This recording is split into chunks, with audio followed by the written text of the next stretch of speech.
May nga tapasiro, hindi basta-basta ang obra.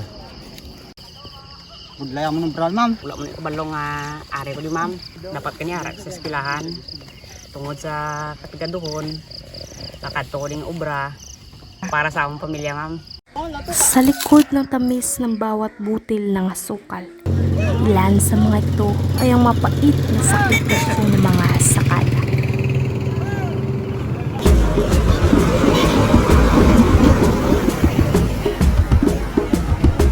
Ang tubo ay isa sa pangunahing pagkakitaan sa bayan ng Isabela.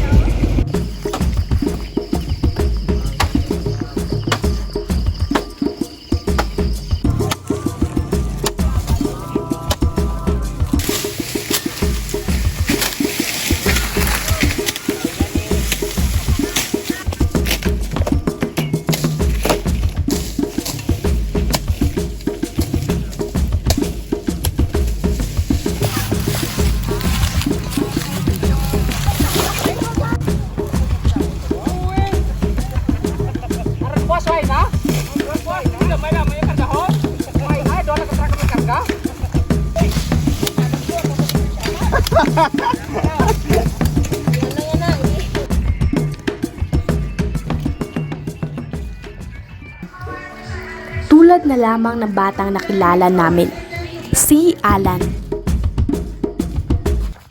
Ako si Toto Alan, 15 anyos, taga Isabela. Nag-eskwela, magigkutan, galing nag-ubra ko sa kampo. Ang ubra ko sa kampo, Karkatapas, Tanom, Pamatdan.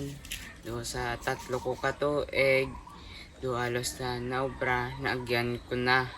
Yung ubra ko ni ay para walang makabulig sa akong pamilya. Sa bawat taas at baba ng kanyang itak, nabubuo ang kwento ng isang batang pinalaki ng kahirapan.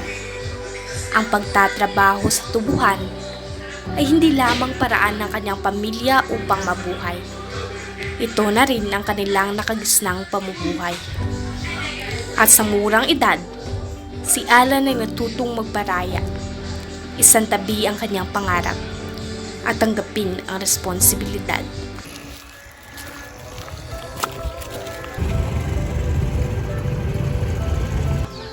Pagkatapos ng 4 na oras sa pagtatrabaho sa mainit na tubuhan, ay diretsyo na si Alan sa kanilang bahay para maghanda ng kanilang tanghalian at pakainin ang kanyang mga alagang hayop.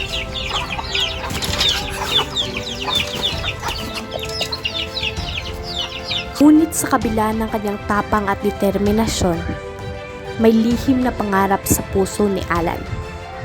Ang makapag-aral, makapagsulat, at matutong bumuo ng hinaharap na malayo sa hirap. Isa sa mga andam ko na makatapos eskwela para makabulig kay mama ko kay papa. Batay sa record ng Project Against Child Exploitation o Project ACE ng World Vision, isa sa mga dahilan kung bakit talamak ang child labor sa isang bansa ay kahirapan.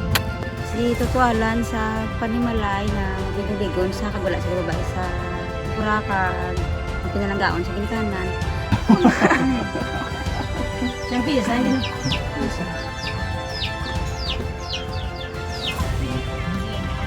Yay.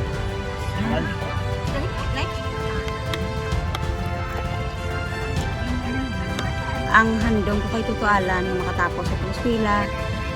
Pag anak mo para sa iyan. Ang kwento ni Alan ay salamin ng libu-libong kabataan sa ating bayan. Mga batang hinubog ng hirap, ngunit hindi nawawala ng pag-asa. Sa bawat takbang pauwi, pasan niya hindi lamang ang bigat ng kanyang trabaho, kundi ang pangarap ni sana, balang araw, magbago ang kanilang kapalaran.